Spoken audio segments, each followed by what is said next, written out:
And that's why the dog was at the bar, Richard. And that's why they call it in media res. Oh, Well, hi, everybody. I didn't see you there. what a great story. I'm John. I'm Richard. This is Bronze and Modern Gods. Follow us, blah, blah, blah, social media, blah, blah, website, blah, blah, like, subscribe, algorithm, that stuff. Richard, we're going to be at Neo Comic Con. I know, day is approaching, isn't it? It is coming close. Yes, Neo Comic Con is excited to welcome the team from Bronze and Modern Gods to bustling metropolis of North Olmsted, Ohio, this July 30th for their 8th annual convention.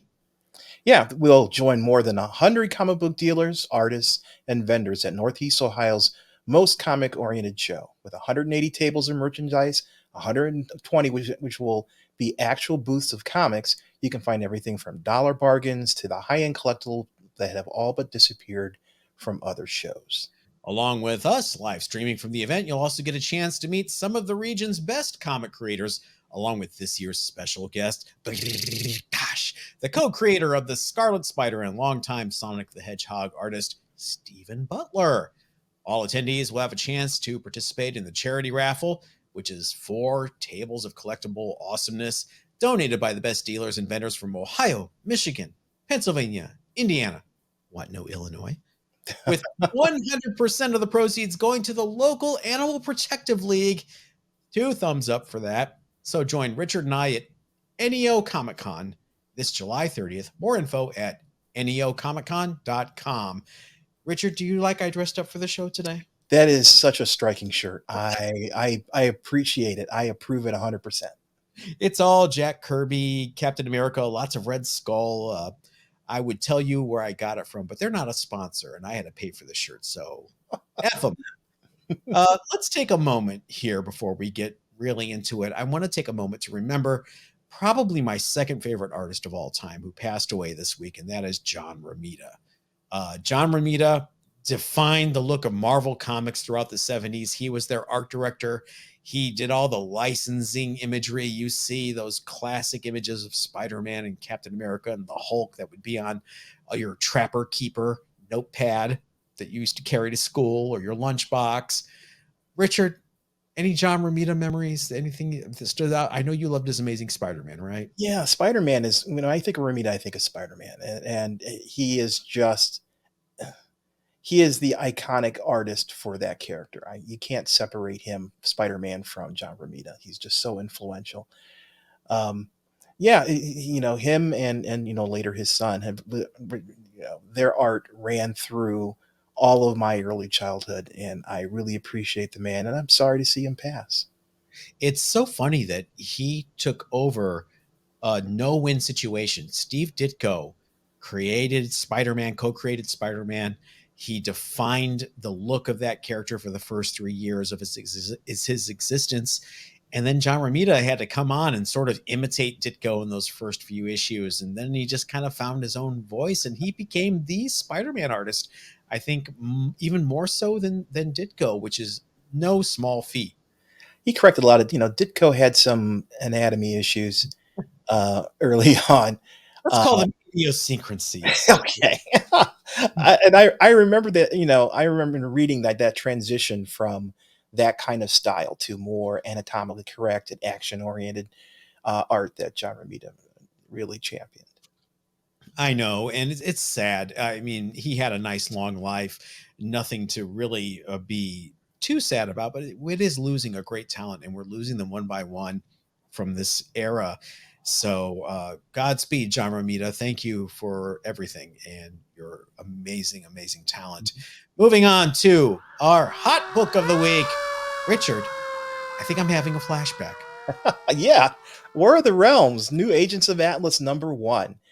No, you haven't accidentally clicked on one of our shows from 2021. Are you sure? This issue is back in the spotlight again. Thanks to rumors of K-pop star Jennie from Blackpink being cast as Luna Snow in an upcoming MCU project. Richard, are you aware of Blackpink? I love Blackpink. Blackpink is one of my, I can't say favorite bands, but it's a band that I really enjoy. Lalisa is a part of Black, and she is awesome. if you don't know about Blackpink, don't think it's something small that, is a niche thing. I mean, Blackpink are huge. If this is Right. true, this is really kind of major news. This particular book is the first appearance of Luna Snow in comics. Didn't know this either. She was actually introduced in a Marvel video game called Future Flight. Didn't know that. Then she was ported over to the comics.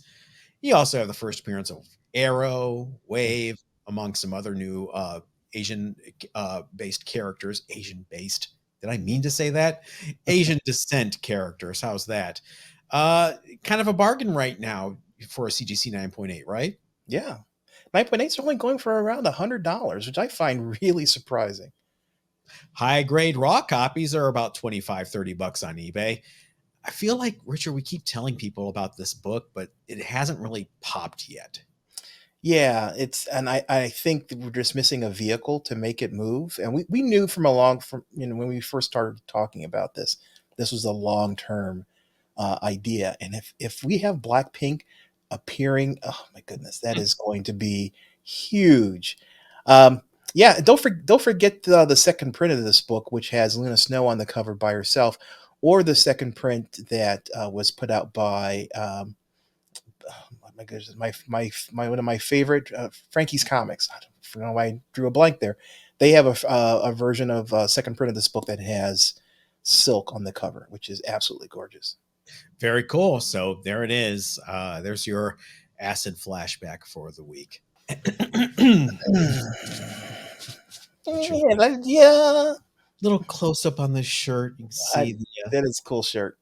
and there's the Captain America logo. And time for a little show and tell. I can start this week. Speaking of Jack Kirby and Captain America, how about Tales of Suspense number 74?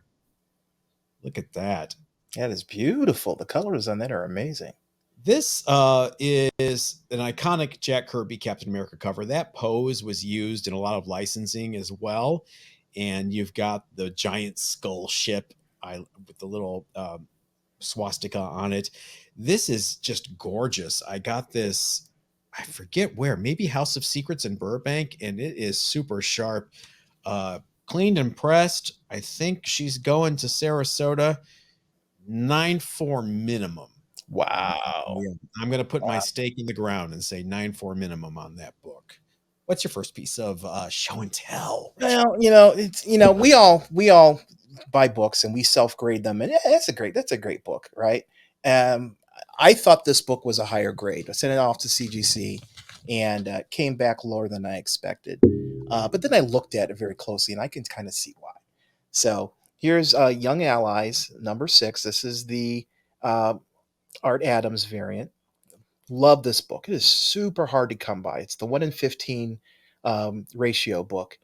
Just gorgeous. Firestars is just great on this cover.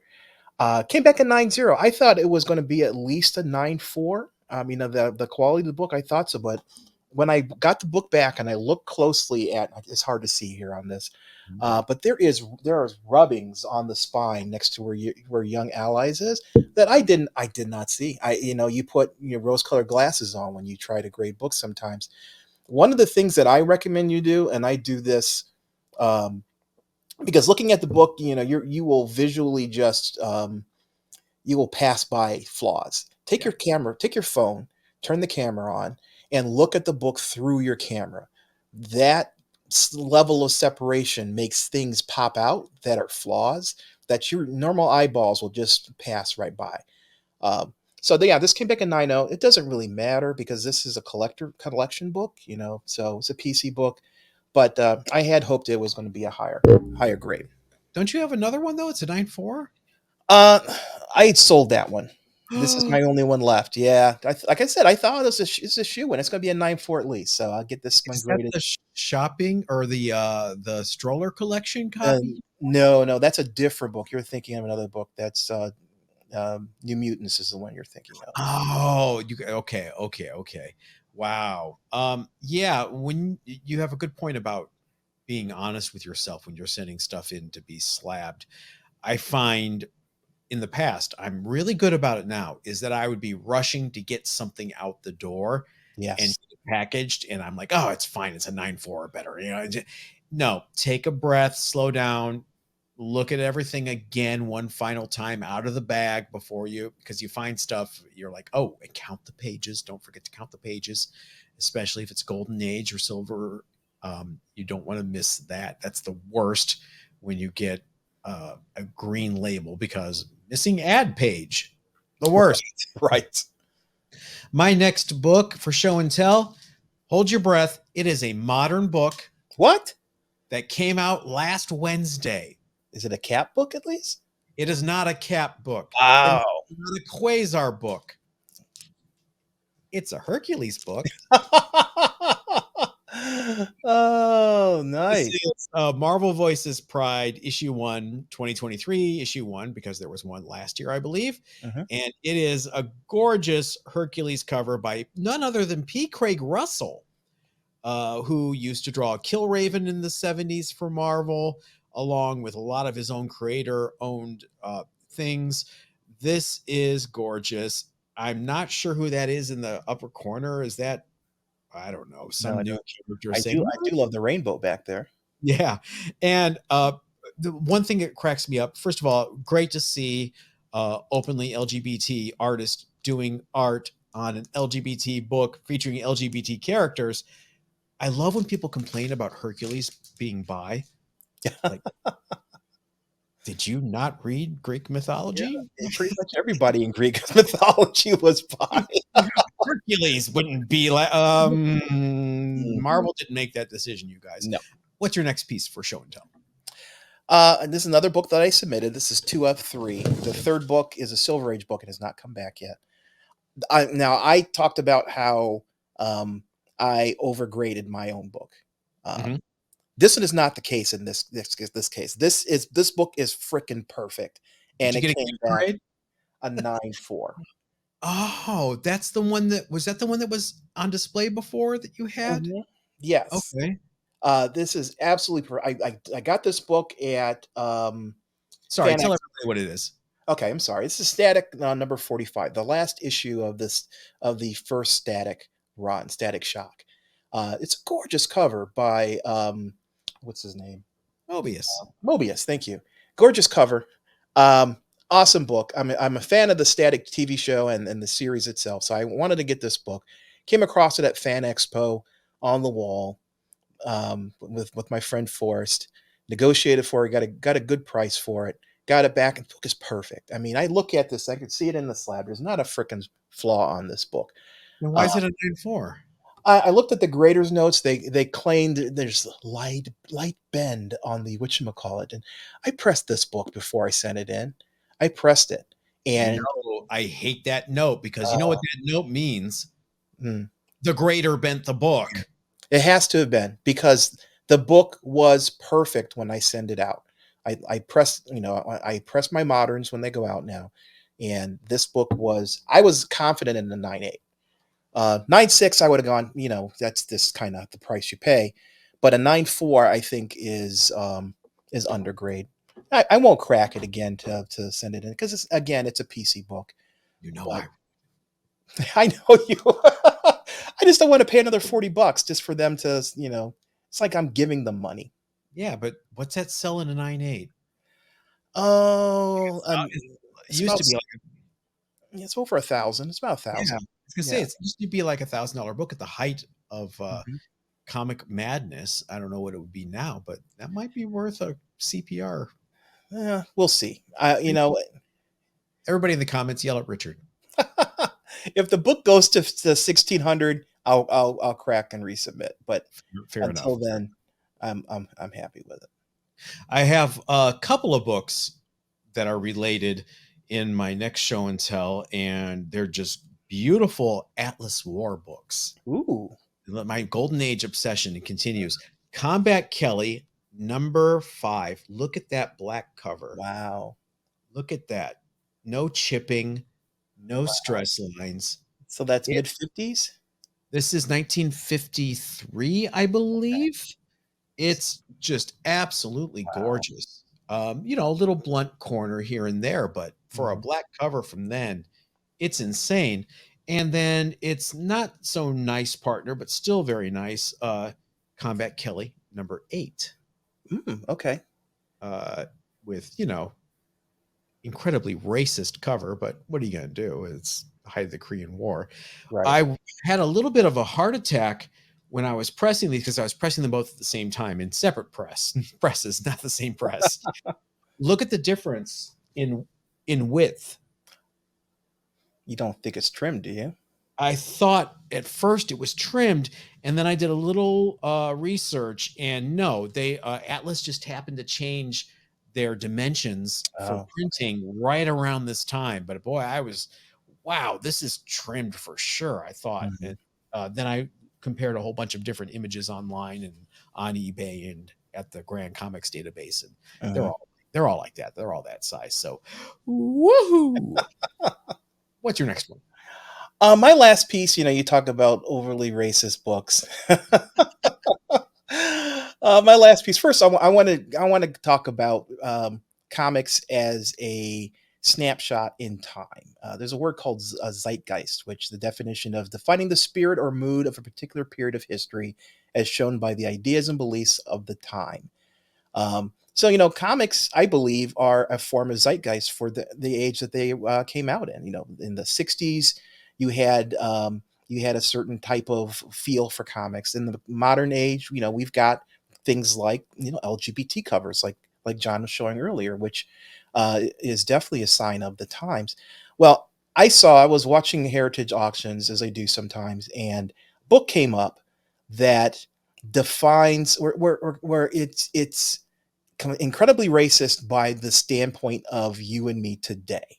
Mhm. But when the book was originally printed back in 1952, it was a different era and people had different ideas. And we have to realize that there was different norms and different things were accepted as truths. And so we have to look at comics in that light. So saw this book. It's a from 1952. It's a 50, but it's restored.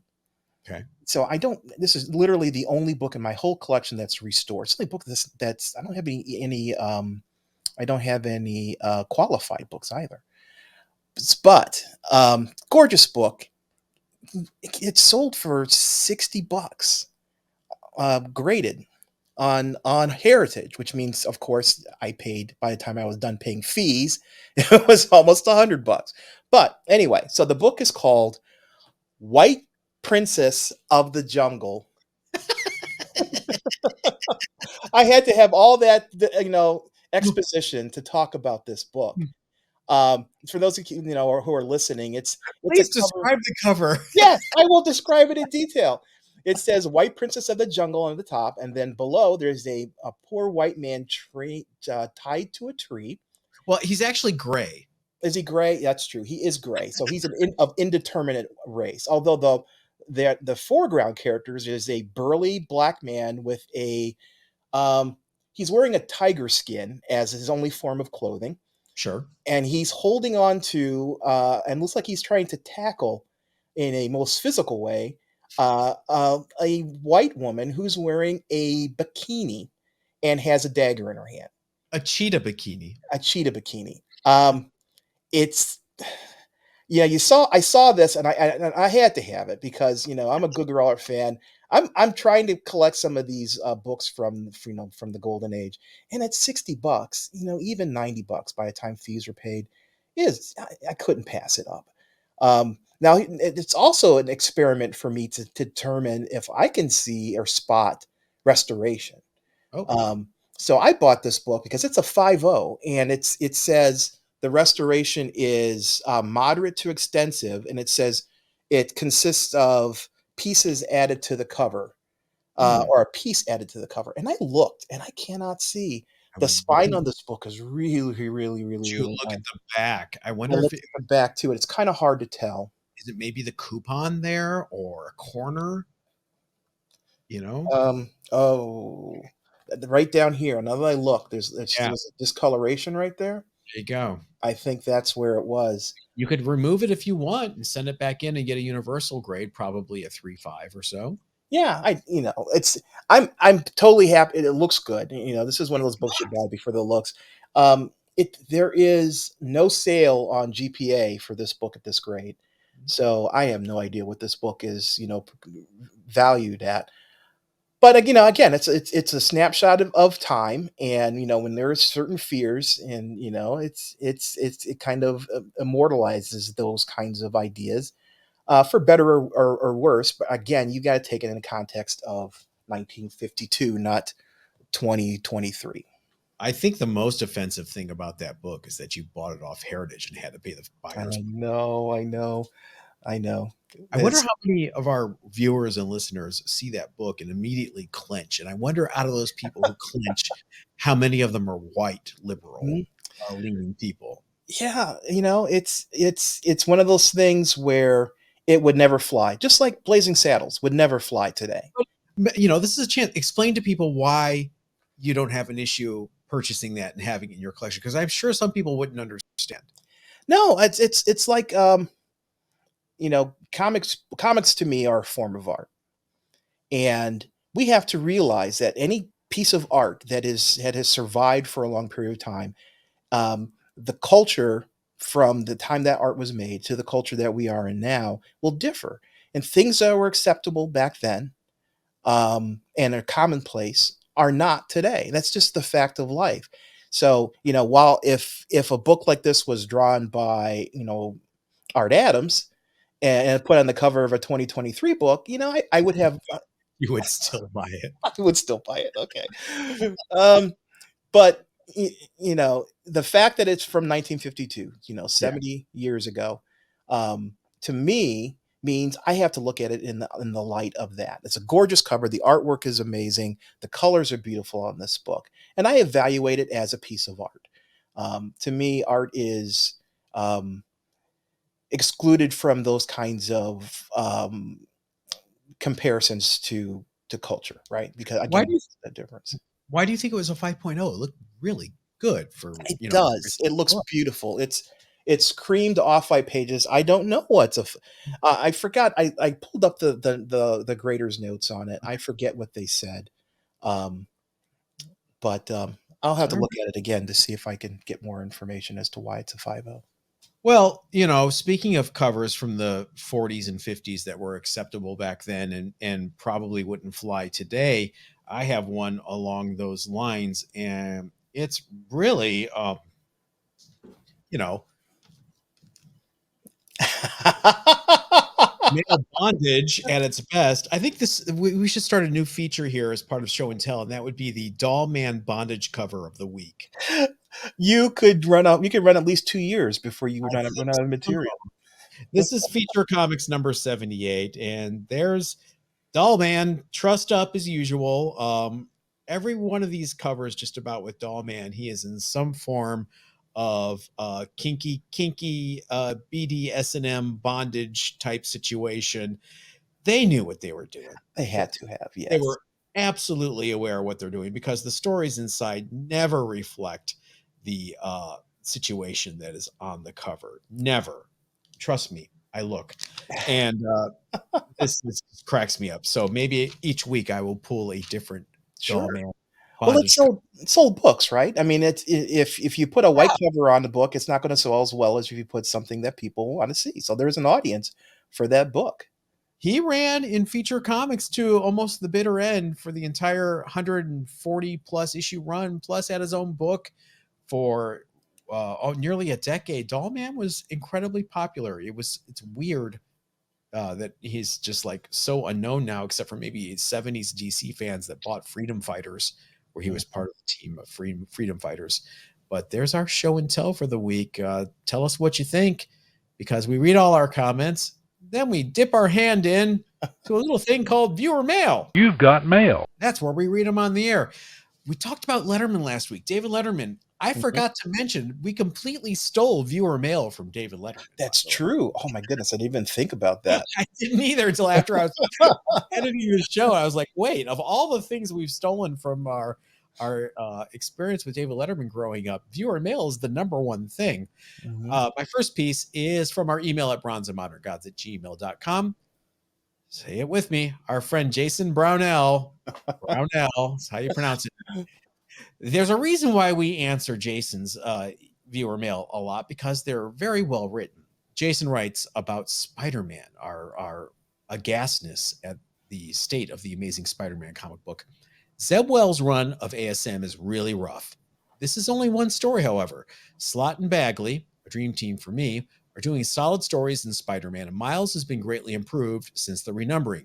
Even Zeb Wells has his moments. The first couple issues of his run featured a phenomenal Spider-Man story where he's one up by Tombstone, and based on solicitations, it seems we're returning to that story too soon. Tombstone? You mean an actual street level That's awesome. mobster? Yeah.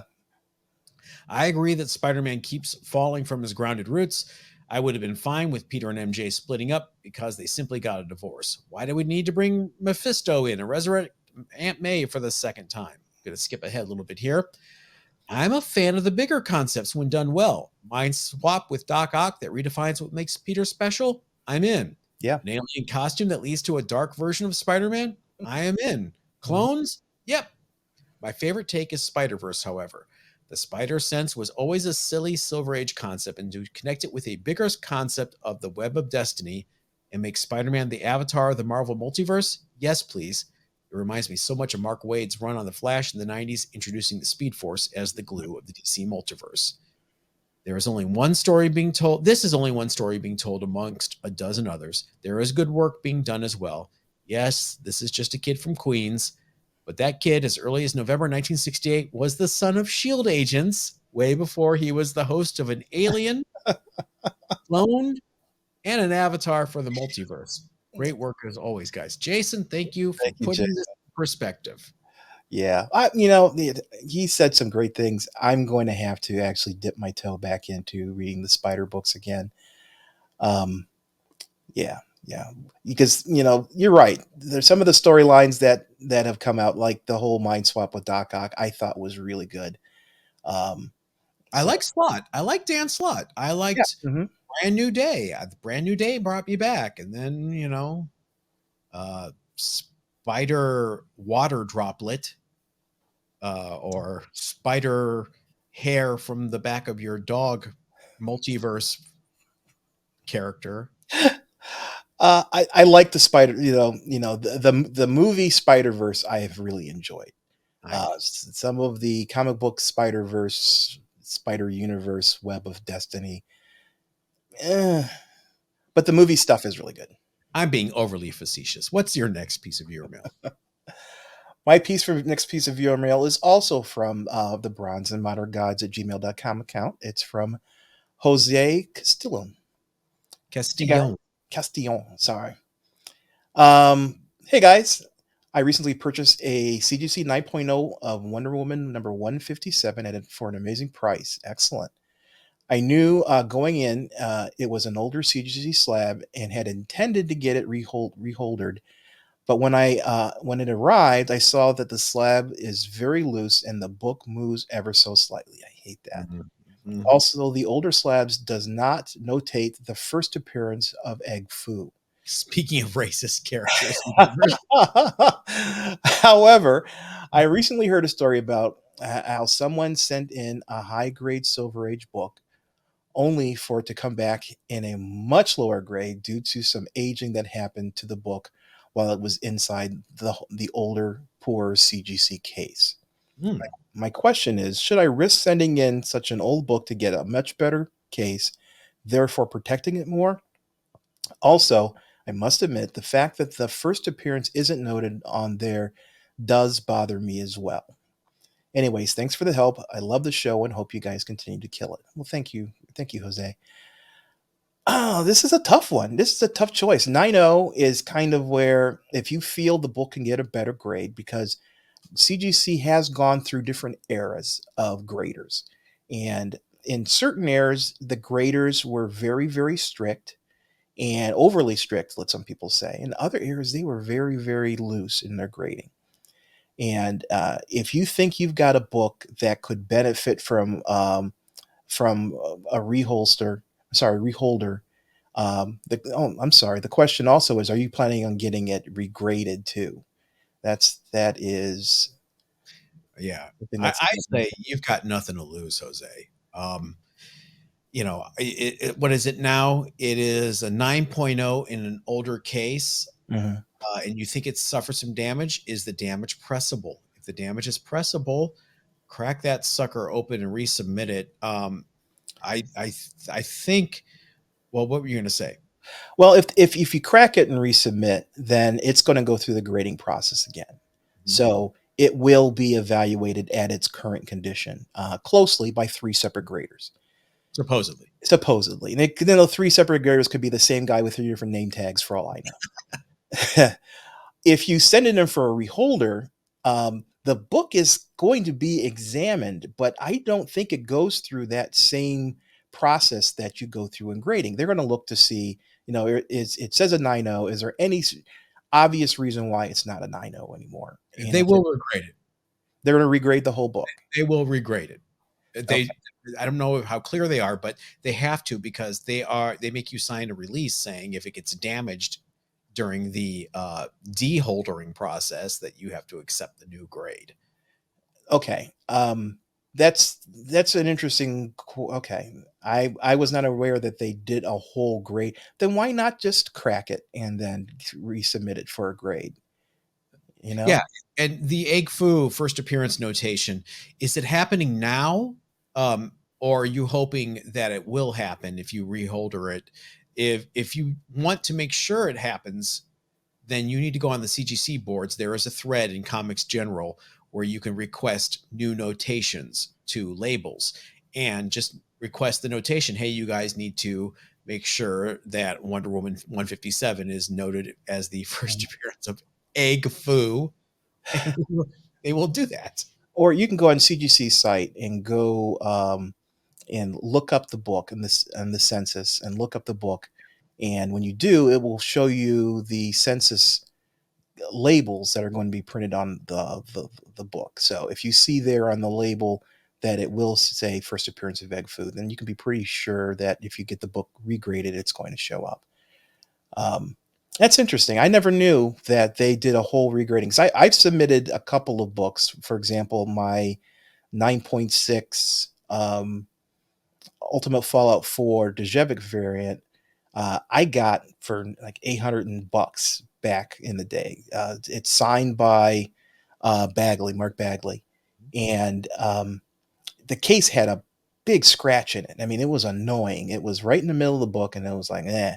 So I decided to send it in to get reholdered to get a clean, fresh case. If I had known that they were going to potentially regrade that book from a 9.6 to, let's say, a 9.4 or 9.2, I'd have said, I'm keeping the book because I'm not going to risk that book being downgraded to a lower grade. Maybe I'm wrong. Maybe I'm thinking of mechanical errors. Uh, but remember I had my Giant Size X-Men #1 9.4 that I had to return for a mechanical error Mm-hmm. because they bent it when they put it in the slab. They would have, if they hadn't pressed that thing back out like I told them to, they would have not graded it as a 9.4 when they replaced that slab. Or if they did, then they're really, really messed up, more messed up than we ever thought. Mm. I don't know. You guys tell us what your experience is with reholderings. Have you ever had a book reholdered and come back lower? I think that's happened to a few people. Okay, this is scaring me because I have I have a Transformers #1 that Mm-hmm. has a crack in the case that I need to get reholdered, and I've got a Teenage Mutant Ninja Turtles #1, that's a third print, 9.4, that needs to be regraded. My Transformers is a 9.8, so I Now that I'm thinking out loud, maybe they don't take out the book from the inner well. Maybe it's just a swap of that case. You guys tell us in the comments what you think. Should Richard be making in his shorts right now? I've sat on these books for literally a year and a half because I've been really cautious about sending them back to CGC. Talk So, about pressing. ha ha ha. My next piece of your mail is from Alan Carr, who writes to us from down under to our email at bronzeandmoderngods@gmail.com. Good evening, John and Richard, because it's Australia. See, it's evening over there. Tomorrow, it's tomorrow evening. Great show as always. eBay is a collector's paradise, a great place for buyers, not so much for we sellers, slaving away offering great comics at bargain prices, taking it on the chin. Agreed, Alan. In the years I've been selling and buying on eBay, I've had the pleasure of delivering some of the very best raw comics to happy punters. We sellers are paying our taxes, propping up our various economies. I'm not saying we're happy with the fees we pay, but we provide employment opportunities to the post office, couriers, and packaging companies, What a and we positive attitude. recycle cardboard like the devil. How often do you say get a copy on eBay for $5? If it were not for us poor grunts willing to sell a comic for $5, where would everyone be? Is there ever? I think I missed something here. Support your favorite. Oh, is there a support your favorite eBay seller day? If not, there should be. Al. Cheers, Al, the gold key 4-color kid down under. Alan, I should play some really stirring orchestral music underneath that when I read it, when I'm editing. I think I'll add that in there. Great email. I don't know how people sell $5 books on eBay and put up with it. I wouldn't. It's got to be a couple $100 to make it worthwhile to schlep over to the post office and deal with all that stuff. But that's me. I'm lazy. Richard. Yeah, I think there are a lot of people who sell books in volume on eBay. And perhaps it's better in volume, but to me, if I had $105 books and I had 100 different characters that bought it from me, and out of that 5%, which would be five of them are complete a-holes and want to get to screw around and waste my time, that 5% right there would be enough for me not to want to do it. So kudos to you. You're right. You support those of us who want to fill our runs, or who may be looking for a book because of potential spec, whatever the reason. You guys who post those books are the unsung heroes of eBay. Bargain eBay sellers, we salute you. It's not a proper salute, but I'll teach you later. Richard, your next piece of your mail. My next piece is from Kyle M., also from our bronze and modern gods at gmail.com account. Hey guys, love the show. Thank you very much. Keep up the awesome work. We will try. My question is I always keep hearing the term buy the book, not the label. To a degree, I understand, but on the other hand, as collectors, we want the best. I'd like to hear your thoughts based on a couple of examples. I totally missed out on the Ultimate Fallout #4, and with that being a modern day grail, I feel the only copy to buy is a 9.8.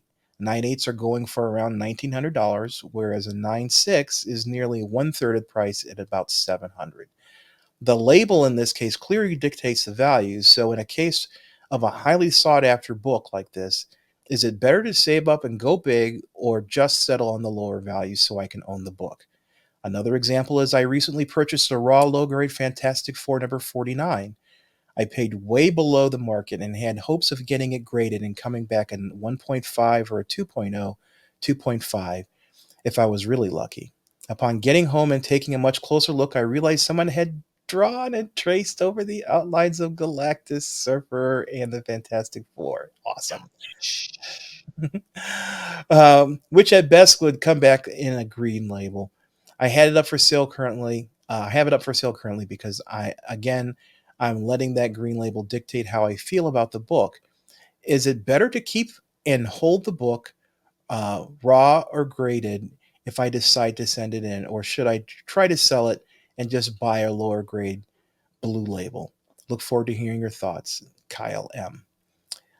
First of all, Kyle, when we talk about buy the book, not the label, there's different connotations to that. I have, for example, a book that is it was a book from the Stroller collection. It's a New Mutants #25. It's a rare Art Adams variant cover. Really hard to come by. I was out visiting John for the California Comic Convention, and picked it up from a guy who was selling it from a stroller he was pushing around the comic book floor. It was silly. I looked at it and it said 9.6 on the label, and I was all for it. He wanted X number of dollars for it. I immediately was, picked it up, and I was about to agree to that. And then John, in his ever present, looks over my shoulder and says, "Look at the book. Look at the book." Look at the book. So I looked at it. It says graded a 9.6, and I looked, and the spine of this book has multiple ticks. Not like it's a black There were cover. 3 little color breaking spine ticks along that side. Right.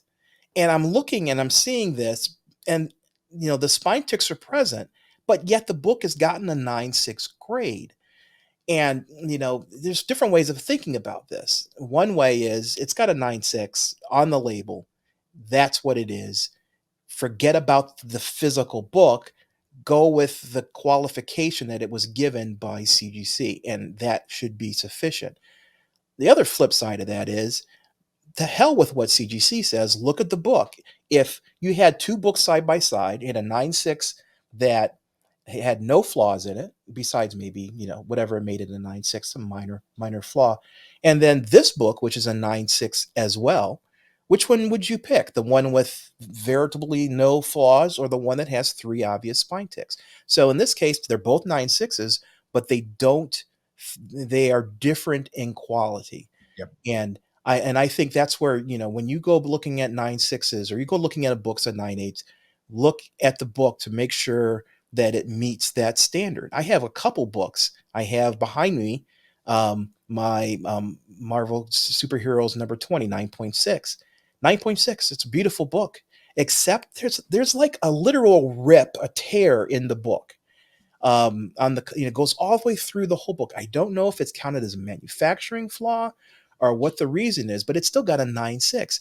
I would never send that book back to CGC to be to be reholdered, because I'm afraid they would see that and they would drop the grade to a 9.4 or 9.2, whatever. Um, but again, if I had this book and another 9.6 next to it that didn't have that particular flaw, which one would I pick? I would pick the other book. So that's what I typically mean when I say buy the book, not the label. It's also like when you're buying anything, buy the seller is another thing that you want to look at. That's a whole nother conversation. Now you're talking about the differences between grades for a 9.8 or a 9.6. Ultimate Fallout 4, yes, 9.8s are about $1,900 right now. They've been all the way up to 4,000 in the past, so they do fluctuate based on the overall trends that are going on in the industry. 9.6 is only $700. Me personally, well, first of all, I have a 9.8, so I'm going to qualify it with that. But if I didn't have a 9.8, and you look at it this way, I could buy, for the differences, I could buy 3 $700 books, or buy the one 9.8. It's really up to how you want your collection to be structured. If you value 9.8s over anything else, that 9.8 grade, which again is arbitrary, because if we really wanted to say something, a 9.9 or a 10 is a perfect book. The 9.8 is just a grade that the industry is settled in. It's saying that is the superlative grade for a book. It really is arbitrary. But if that's what you want your collection to be based on, and most people do, they want to have that higher grade, then it may be worth spending that $1,900 on that book. But if you're happy with a 9.6, like I said, I have a 9.6 Ultimate Fallout 4 Djevik variant. I'm happy with that book. Would I want when I want a 9.8? Yeah, but I don't have $45,000 to spend on a 9.8. The 9.6 is perfectly fine for me. Um, so I think that's something that has to be taken in consideration. Everyone collects comics differently, and whatever your method happens to be, that's up to you. But take a look at what you see as that perceived value from a book. 9.8, $1,900, or 3 smaller graded books. It's totally up to you. John, how do you feel about it? I think, yeah, if you really want one and you can swing the $700 for a 9.6, get it. And then start saving for a 9.8, because you can fund your 9.8 by selling your 9.6 when you find a good one. And since I got a request in a different email about more Susie Orman advice, that's a good way to train yourself to save every payday. You set a goal. So I want to talk about the Fantastic Four 49 with the tracing over Galactus, Silver Surfer, and Fantastic Four. Kyle, is it ink on the cover, or did someone lay a piece of paper down and just trace over the figures? If it is the latter, you can press that stuff out and really improve the grade of that book. You just have to learn how to use a tack iron and a roller ball. These techniques are on Captain Mike's YouTube channel, which I always talk about, and in his pressing and cleaning Bible that he sells on his site. It's Captain Mike, both with K's. It's Captain with a K, Mike with a YK. Check them out. But if someone just traced over those figures, press them out. Make that book a 3.0. My final piece of viewer mail comes to our email at bronzeandmoderngods@gmail.com from Matrix Comics. Hi, John and Richard. John, never would I have thought that the Prince of Puke, John Waters' own Pink Flamingos movie, would come up on the show. And no, you didn't just mention Divine's infamous dog walking scene. Richard, stay away. It's not for the faint of heart. She just taking her dog for a walk and has a little snack. There's nothing wrong. I checked to see if Divine had a comic appearance, but alas, there's nothing official. I did, however, find the attached fan art from artist Shine Galliard. I'm sure I butchered that name on Pinterest. Long live the Queen of Filth. Best Matrix Comics. And there is the cover of John Waters' Pink Flamingos #1, featuring Divine as the filthiest woman alive. Like, Oh, that movie is so eminently quotable. I just used to walk around saying, "Kill everyone now," and people would look at me like I was crazy, kind of like you're doing right now. well, you are crazy, so that's okay. All right, what's your last piece of viewer mail? My last piece is from friend of the show, friend of our live sales, John, better known as Shrews Clues. Yay! Yeah, how you doing, Shrews Clues? Hey, fellas. I had something very awesome happen last week that I wanted to share. I got a call from a family friend saying they had a relative who was looking to get rid of a few boxes of comics they had because I never shut up about comic books. They knew I was the person they needed to put him in touch with. I gave them a call and set up a time to swing by and to check out what they had. After speaking with the family, the dad informed me that the two boxes belonged to his son, who passed away about 10 years prior, and that they had been holding on to them, not quite knowing what to do with them. Doing a quick look through the boxes, it appeared to be most of it was 90s filler with the occasional bronze or copper book thrown in, but nothing too sexy.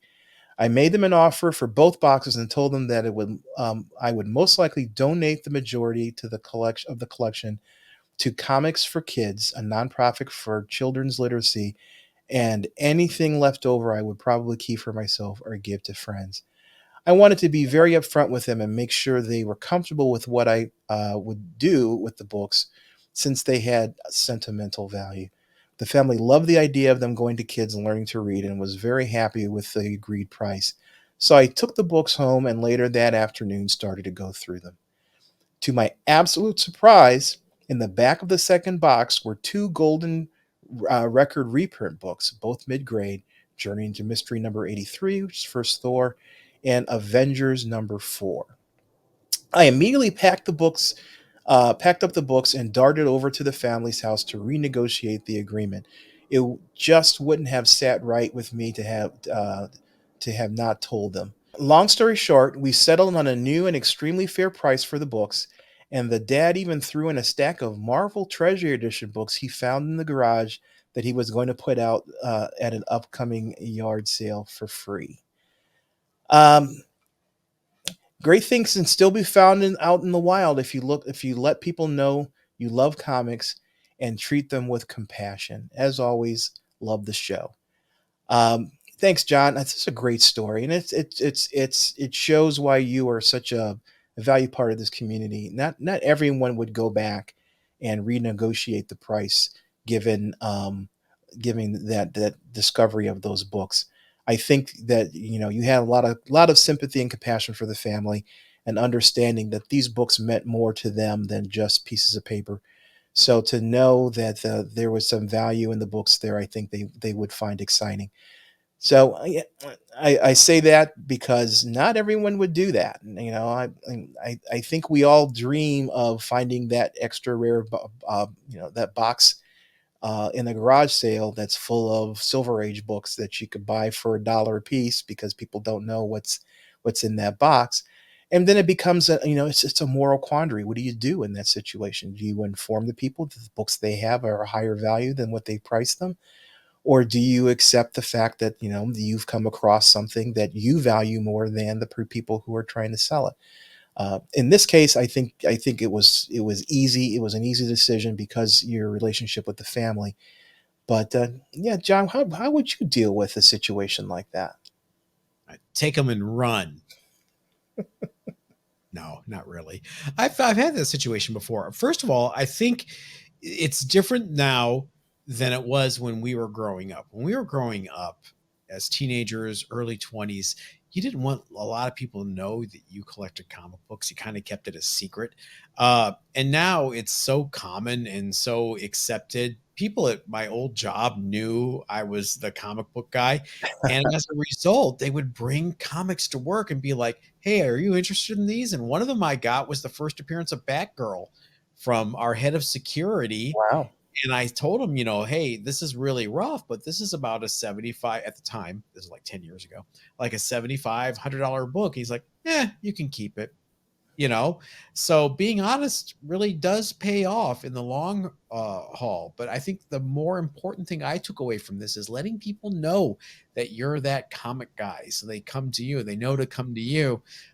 Just this week, Richard, my day job, I'm on LinkedIn, connecting with some people on things, and I send a random LinkedIn request to someone to talk to him about a project I'm working on. And he, believe it or not, guys, this is true, I have the screen grabs to prove it. He comes back and he goes, "I watched Bronze and Modern Gods and I was freaked out that you sent me a LinkedIn request."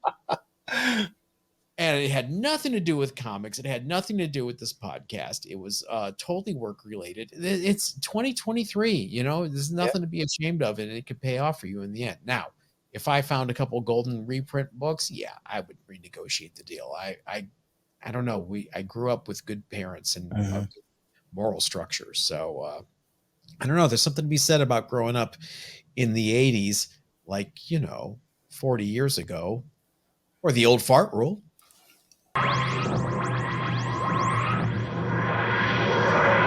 They just keep they just keep getting better and Yeah, better. Those, you're working them in. I love it. I know. Old fart rule, Richard, you picked it. You talk about it.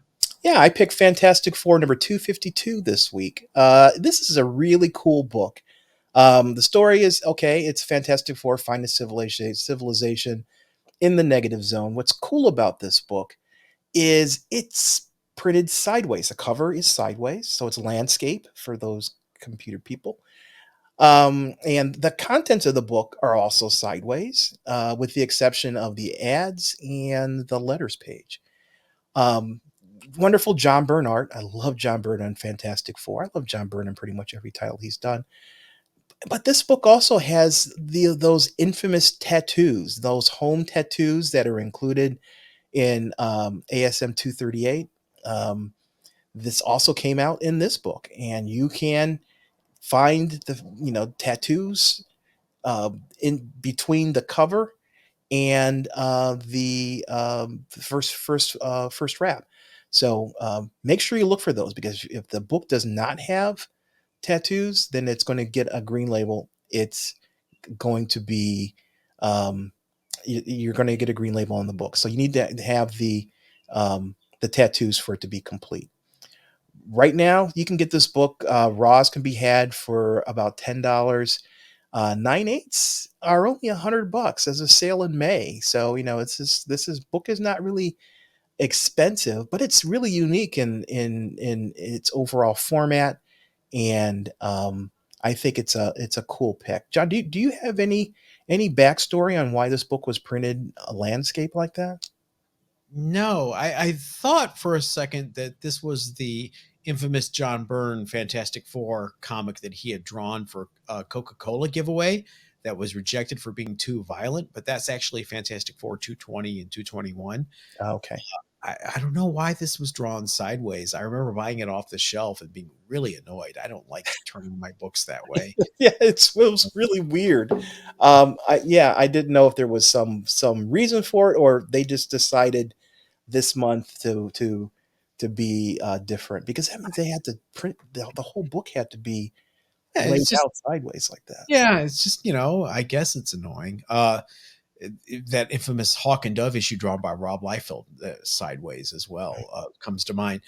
This book is infamous because there was an old wives' tale. I'm not saying it's true. I'm not saying it's false. That you could buy this book for the tattoos and transfer them, no pun intended, to an Amazing Spider-Man 238 first appearance of the Hobgoblin that's missing tattoos. Not saying you can do it. Not saying it's morally right to do it. Not saying it's possible to do it. I'm just saying. I'm just saying. I'm just saying it's time for our underrated books of the week.